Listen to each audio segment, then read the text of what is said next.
किसान आंदोलन पिछले 7 महीने से चल रहा है। किसान रोड पर बैठे हैं।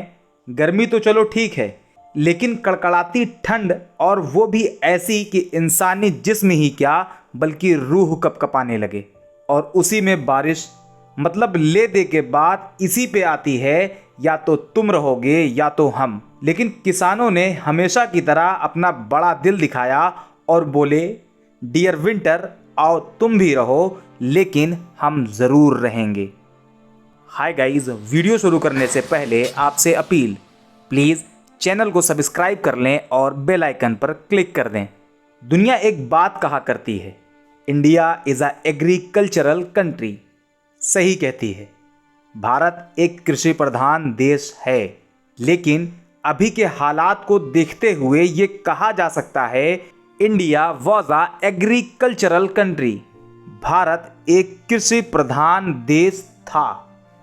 और अगर ये बात अभी नहीं कह सकते, तो जिस तरीके के हालात हैं या जिस तरह सरकार और किसान का डिस्कशन सिस्टम है, उस हिसाब से आने वाले वक्त में ये बात ज़रूर कही जाएगी कि भारत एक कृषि प्रधान देश था। यहाँ पर किसान यानी कृषि और प्रधान यानी सरकार दोनों अलग हो गए हैं। किसान कहता है, हमें डोमिनोज का पिज़्ज़ा और मैकडी का बर्गर नहीं चाहिए, बस हमें हमारी रोटी वापस कर दो।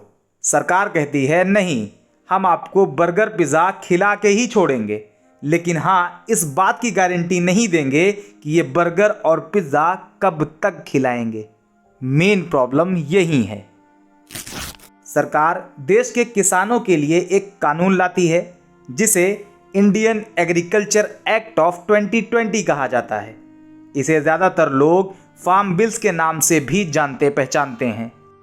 17 सितंबर 2020 को लोकसभा में फार्म बिल्स को पास कर दिया जाता है, और बगैर किसी देरी के 20 सितंबर 2020 को फार्म बिल्स राज्यसभा जैसे मुश्किल टास्क को पार करके जीत हासिल करता है। इतना ही नहीं, बगैर टाइम वेस्ट किए 27 सितंबर 2020 को प्रेसिडेंट रामनाथ कोविंद की तरफ से भी फार्म बिल्स को हरी झंडी मिल जाती है, और ये फार्म बिल्स ना रह के फार्म एक्ट बन जाता है, इंडियन एग्रीकल्चर एक्ट ऑफ 2020। कानून तो बन गया, लेकिन जब किसानों को इसके बारे में मालूम चला तो वो हड़कंप मचा देते हैं, और वो लंबी लंबी ट्रैक्टर्स की लाइन दिल्ली की तरफ रवाना हो जाते हैं। लेकिन इसी बीच खबर आती है कि फार्म एक्ट पर माननीय सुप्रीम कोर्ट ने स्टे लगा दिया है और एक कमेटी बनाने का आदेश दिया है, जिसमें वो कमेटी किसानों से इस फार्म एक्ट के बारे में, इस एक्ट के प्रॉब्लम्स के बारे में बात करेगी। यहाँ पर ऐसा लगा कि सरकार और किसानों का मामला यहीं ख़त्म हो जाएगा। या तो गवर्नमेंट फार्म एक्ट को विथड्रॉ कर लेगी, नहीं तो बीच का कोई रास्ता निकलेगा ही निकलेगा। लेकिन इस पर भी कोई बात नहीं बनी, और किसान आंदोलन जस का तस चलता रहा।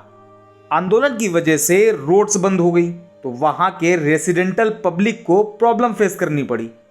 ऐसे में कुछ लोग ये कहने लगे, किसान को कृषि कानून के बारे में कुछ पता ही नहीं है। हालांकि यही सेम बात सरकार के अंदर बैठे लोग भी कह रहे थे। सरकार के अंदर बैठे लोग ये बात कहेंगे ही, क्योंकि वो सत्ता में हैं।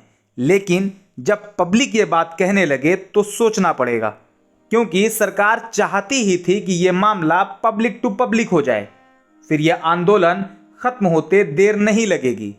बिल्कुल उसी तरह जैसे CAA के टाइम जनता 2 ग्रुप्स में बट गई थी। एक था प्रो CAA ग्रुप और दूसरा एंटी CAA ग्रुप।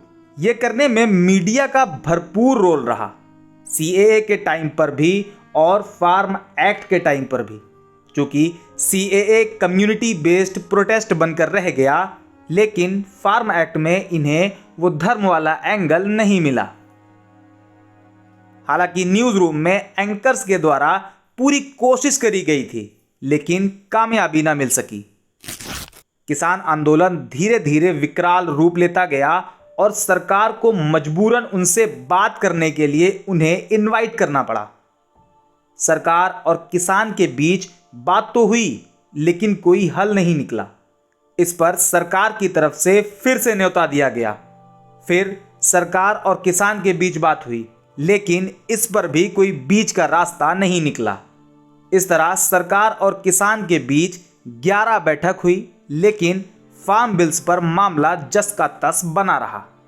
अच्छा, एक चीज और भी है, ये आंदोलन से जन्मी पार्टी आंदोलन के दम से सत्ता में आई हैं, लेकिन सत्ता मिलते ही इन्हें आंदोलन अब आंदोलन ना लग के विरोध लगने लगा है।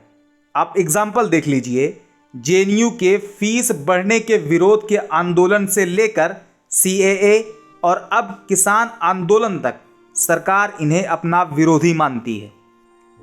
अब कृषि मंत्री नरेंद्र सिंह तोमर को ही ले लीजिए। मंत्री साहब ने कहा, हम किसानों से 11 बार बात कर चुके हैं और फिर से बात करने के लिए तैयार हैं, लेकिन सरकार कानून वापस नहीं लेगी। मंत्री महोदय, जब आपने पहले ही तय कर लिया है कि क्या करना है और क्या नहीं, ऐसे में आप किसानों के साथ 11 नहीं 1100 बार बैठक कर लीजिए, फिर भी कोई हल नहीं निकलेगा। हालांकि संयुक्त किसान मोर्चा द्वारा प्रेसिडेंट रामनाथ कोविंद जी को ये तीनों कानून रद्द करने का मेमोरेंडम दिया गया है। साथ ही कल 26 जून को देश के कई राज्यों में राज्यपाल से भी किसानों की बात हुई है, लेकिन किसान आंदोलन के 7 महीने बाद भी कोई हल निकलता नहीं दिख रहा है। ऐसे में ये किसानों का आंदोलन कितने महीने या कितने साल और चलेगा, कुछ कहा नहीं जा सकता। आज के वीडियो में इतना ही। वीडियो अच्छी लगी हो, इंफॉर्मेटिव लगी हो तो लाइक करें, शेयर करें और चलते चलते चैनल को सब्सक्राइब ज़रूर कर लें और बेल आइकन पर भी क्लिक कर दें।